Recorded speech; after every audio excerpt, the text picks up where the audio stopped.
ঘুমানোর আগে লা ইলাহা ইল্লাল্লাহ 100 বার পড়লে কি হয় জানলে আপনি অবাক হয়ে যাবেন।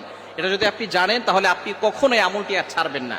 লা ইলাহা ইল্লাল্লাহ এই কালিমাটা আমরা জানি না এমন কেউ নাই। যারা মুসলমান আছি তারা আমরা সকলেই লা ইলাহা ইল্লাল্লাহ, আল্লাহ ছাড়া কোনো মাবুদ নাই, কি বলেন আছে?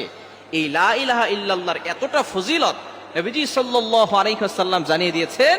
এই লা ইলাহা ইল্লাল্লাহ যদি এক পাল্লায় রাখা হয়, অন্য পাল্লায় যদি এই দুনিয়া এবং দুনিয়ার ভিতরে যা কিছু আছে, আসমান জমিন চন্দ্র সূর্য সব কিছু যদি এক পাল্লায় রাখা হয়, তাহলে লা ইলাহা ইল্লাল্লাহর পাল্লাটা কয়েক কোটি গুণ বেশি ভারী হয়ে যাবে। সুতরাং লা ইলাহা ইল্লাল্লাহর ফজিলত কম না বেশি? অনেক বেশি। এই লা ইলাহা ইল্লাল্লাহর জিকির আমরা করতেই চাই না। অনেকে সকালবেলা ঈমান আনছে, আবার দুপুরবেলা তারা এমন কাজ করছে ঈমান থেকে দূরে সরে যায়। এরকম হয় কি হয় না? নবীজি সাল্লাল্লাহু আলাইহি ওয়াসাল্লাম বলে দিয়েছেন, শেষ জামানায় এমন অবস্থা হবে, সকালবেলা মুমিন থাকবে, সন্ধ্যাবেলা কাফের হবে, আবার সন্ধ্যাবেলা মুমিন হবে, সকালবেলা কাফের হয়ে যাবে। এই জন্য ঈমানকে নবায়ন করার জন্য বেশি বেশি করে লা ইলাহা ইল্লাল্লাহ পড়ার দরকার আছে না নাই? লা ইলাহা ইল্লাল্লাহ পড়লে আপনাকে আল্লাহ পাক রব্বুল আলামিন অভাব থেকে দূর করবেন, আল্লাহ তাআলা আপনার জীবনে বরকত দান করবেন, দুনিয়াতেও শান্তি দিবেন, আখিরাতেও আল্লাহ তাআলা শান্তির ব্যবস্থা করবেন। লা ইলাহা ইল্লাল্লাহ পড়ার দরকার আছে না নাই? নবীজি সাল্লাল্লাহু আলাইহি ওয়াসাল্লাম জানিয়ে দিয়েছেন, মান ক্বালা লা ইলাহা ইল্লাল্লাহ দাখালাল জান্নাহ, যে ব্যক্তি লা ইলাহা ইল্লাল্লাহ পড়বে উইল গো টু প্যারাডাইস, সে জান্নাতে চলে যাবে। তো লা ইলাহা ইল্লাল্লাহর ফজিলত কম না বেশি? আপনি ঘোষণা দিচ্ছেন আল্লাহ ছাড়া কোনো মাবুদ নাই।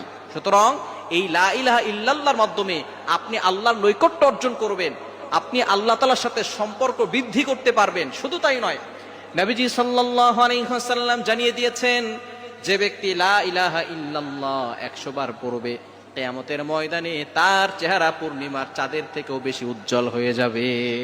কি বলেন? চেহারা সুন্দর করতে চাই কি চাই না? হাজার নয় লক্ষ কোটি মানুষ থাকবে, জিন থাকবে, সকল মাখলুকাত থাকবে, তাদের সামনে আপনার চেহারা পূর্ণিমার চাঁদের মতো জলজল করতে থাকবে। মানুষ আপনার দিকে তাকিয়ে থাকবে, কি এমন আমল করেছে সে, যে আমলের মাধ্যমে তার চেহারা এতটা উজ্জ্বল হয়েছে আজকে। তখন ফেরেশতারা বলবে তারা কালিমা পড়েছে, বেশি বেশি করে লা ইলাহা ইল্লাল্লাহ পড়েছে, এজন্য তাদের এই কালিমার কারণে তাদের চেহারার সৌন্দর্য বেড়ে গিয়েছে। এজন্য লা ইলাহা ইল্লাল্লাহ পড়বেন, এবং ঘুমানোর আগে যদি আপনি 100 বার পড়তে পারেন, আল্লাহ পাক রব্বুল আলামিন নিজে আপনার জিম্মাদার হয়ে যাবেন। আল্লাহ আপনাকে বিপদ আপদ থেকে হেফাজত করবেন, এবং কঠিন থেকে কঠিন রোগ থেকে আল্লাহ আপনাকে হেফাজত করবেন। আল্লাহ তাআলা আপনার জিম্মাদার হয়ে যাবে। এজন্য আল্লাহ তাআলা জিম্মাদার হয়ে যাক, এটাকে আমরা চাই কি চাই না? কেননা যদি কারো জিম্মাদার আল্লাহ হয়ে যান, তাহলে তার আর কোনো টেনশন থাকে না। কি বলেন? টেনশন থাকে? ওমান ইয়াতাওয়াক্কাল আলাল্লাহি ফাহুয়া হাসবুহ, যে আল্লাহর উপরে ভরসা করে আল্লাহ তার জন্য যথেষ্ট হয়ে যায়। সুতরাং আল্লাহ আপনার জন্য যথেষ্ট হয়ে যাবে। আপনি ঘুমানোর আগে উযু করে ঘুমাবেন, অবশ্যই উযু করে ঘুমাবেন। উযু